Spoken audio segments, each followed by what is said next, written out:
আজকে chief secretary বড় বড় কথা বলেছেন। চিফ সেক্রেটারি বড় বড় কথা বলবেনই, তার কারণ শিক্ষকরা এককাট্টা হয়ে জেহাদিদের মতন এটা বলে না যে আজ গোটা বাংলা অবরুদ্ধ করে দেবো, আজ গোটা বাংলাকে শাহিনবাগ বানিয়ে দেবো।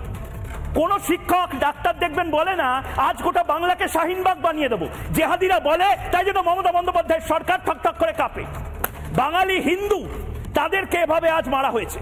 মুখ্যমন্ত্রী মমতা বন্দ্যোপাধ্যায় যদি জবাব চায় বাংলা দেখেন, প্লিজ দয়া করে এই মুহূর্তে আমি আপনাকে একটা অ্যাডভাইস দেব, আপনি পুলিশ মন্ত্রিত্বটা অন্য কাউকে ছেড়ে দিন।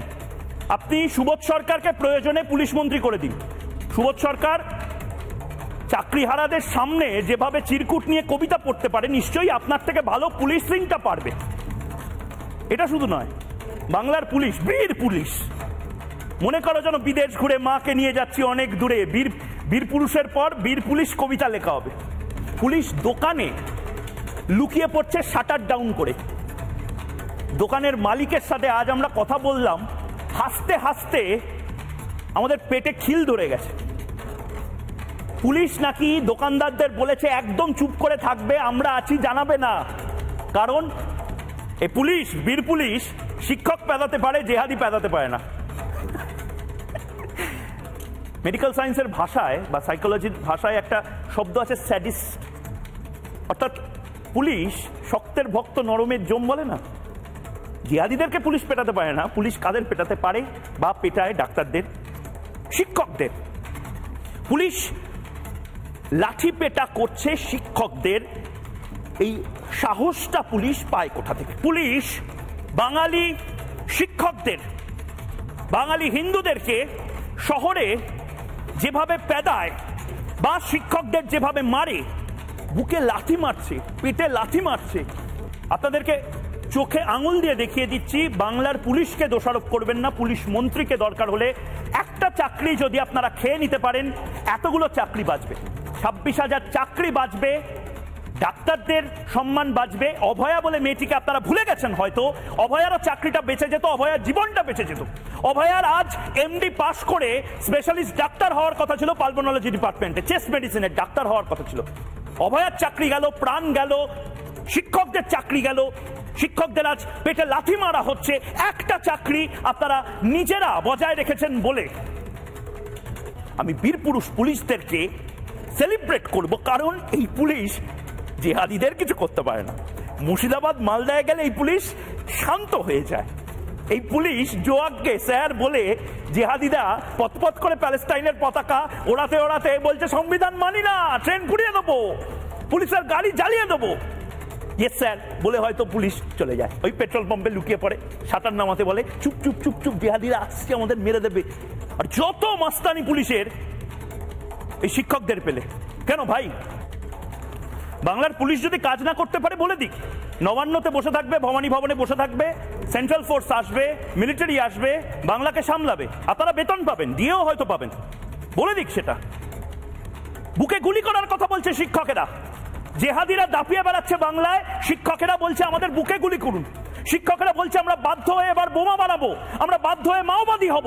এটা আমার বাংলা হতে পারে না। মমতা বন্দ্যোপাধ্যায়ের একার জন্য গোটা বাংলা আমরা চিতায় তুলতে পারি না।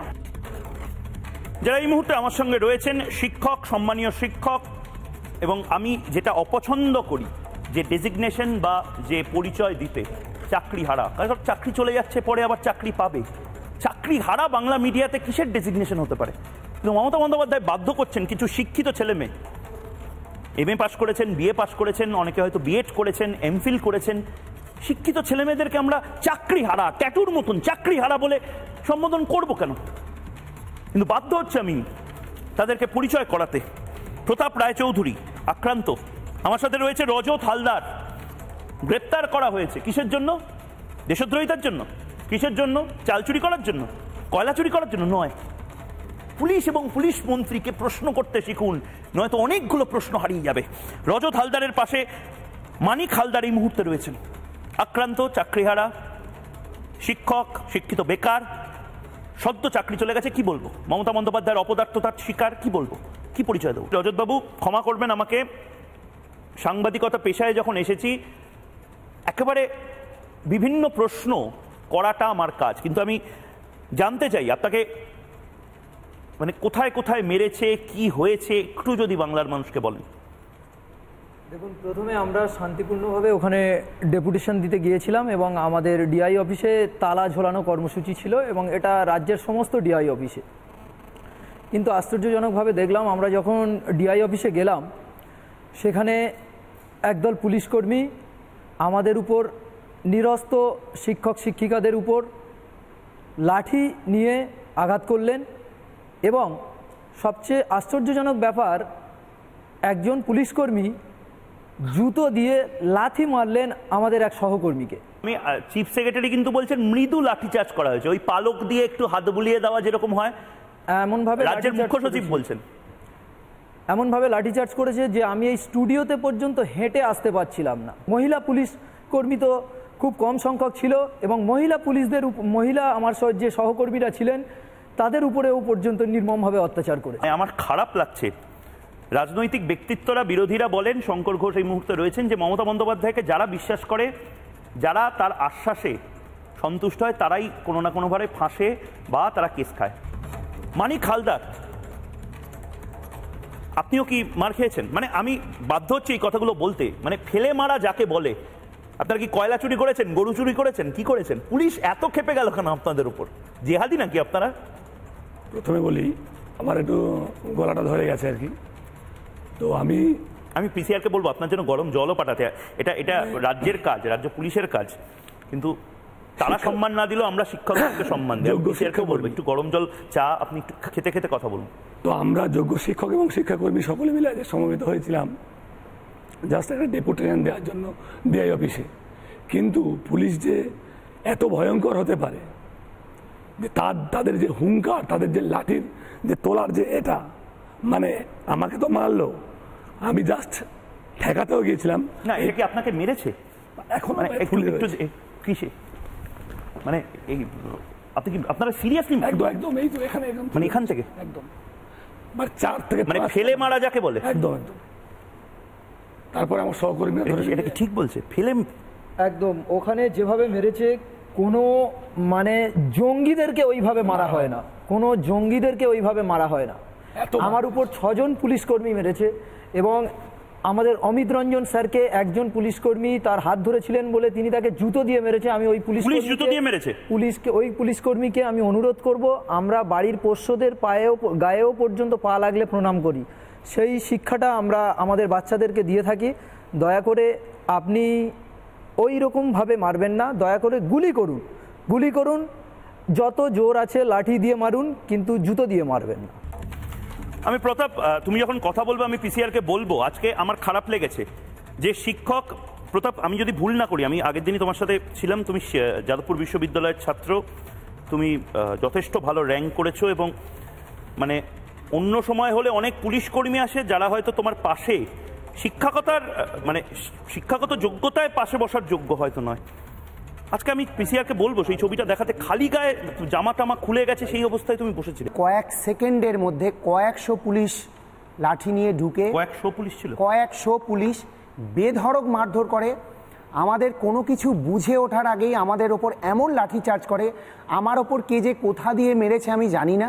সবাই আমাকে কোথাও একটা বসিয়ে দে, আপনারা এই যে দেখাচ্ছেন এটা যে কখনকার কিসের ক্লিপিংস আমি তাও জানি না। আমার মানসিক অবস্থা একদমই এই ক্লিপিংসটা মনে রাখার মতন অবস্থায় ছিল না।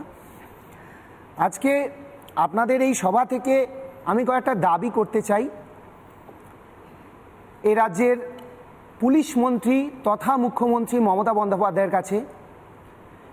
আপনার মুখ্য সচিব এছাড়া এডিজি আইন শৃঙ্খলা জাভেদ শামীমকে নিয়ে নবান্নে যে সাংবাদিক বৈঠক করেছে, সেখানে বলেছে যে 4 জন পুলিশকর্মী, এছাড়া কলকাতা পুলিশের যে অফিসিয়াল ফেসবুক পেজ সেখানেও তারা এটা লিখেছে, 4 জন পুলিশকর্মী নাকি আহত হয়েছে, 2 জন মহিলা পুলিশকর্মী আছে, মোট 6 জন। আমি আপনাদের এই স্টুডিও থেকে বলতে চাই, সম্পূর্ণ মিথ্যে কথা, 100% এটা মিথ্যে কথা। কেন এই গল্পটা সাজিয়েছে সেটাও আপনাদের এই রাজ্যবাসী জানা দরকার। কারণ আমাদের উপর যে অমানসিক অত্যাচার করেছে সেটাকে জাস্টিফাই করার জন্য তারা নিজেরাও একটা ইনজুরির একটা গল্প ফেঁদেছে, যেটা সম্পূর্ণ মিথ্যে।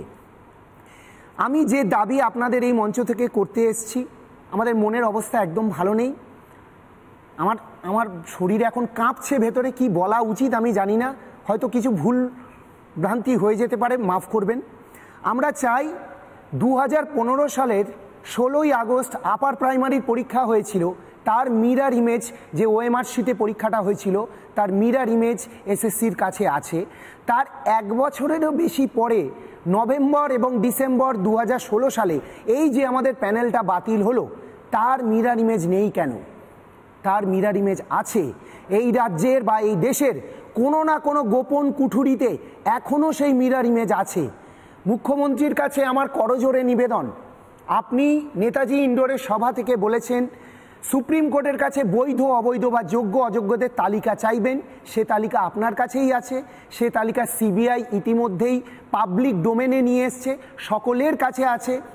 আপনি সেই তালিকা নিয়ে সুপ্রিম কোর্টে যান এবং কলকাতা হাইকোর্টের যে রায় ছিল যে প্রত্যেকের ওএমআর শিট স্কুল সার্ভিস কমিশনের অফিসিয়াল ওয়েবসাইটে প্রকাশ করতে হবে অবিলম্বে, আগামীকাল বা আজ মধ্যরাতে হলেও সেটা প্রকাশ করুন। এখনো কি অযোগ্যদের লিস্ট প্রকাশ হয়নি? এখনো পর্যন্ত অফিসিয়াল যোগ্য কারা অযোগ্য এখনো পর্যন্ত সুপ্রিম কোর্টে সেটা জমা দেওয়া হলেও অফিসিয়াল ওয়েবসাইটে এখনো দেওয়া হয়নি।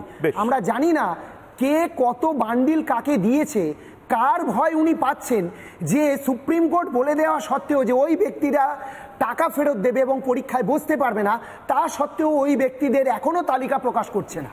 আমরা জানি না এর পিছনে কি চক্রান্ত। এই রাজ্যের সামগ্রিক শিক্ষা ব্যবস্থার স্বার্থে আপনারা পথে নামুন, আমরা পথে নামবো। আর একটা কথা জানিয়ে রাখি, কোন রকম প্লিজ আমায় বলতে দিন, আমার একটা আপিল আছে। আমি বাকিদের অডিও ডাউন করছি।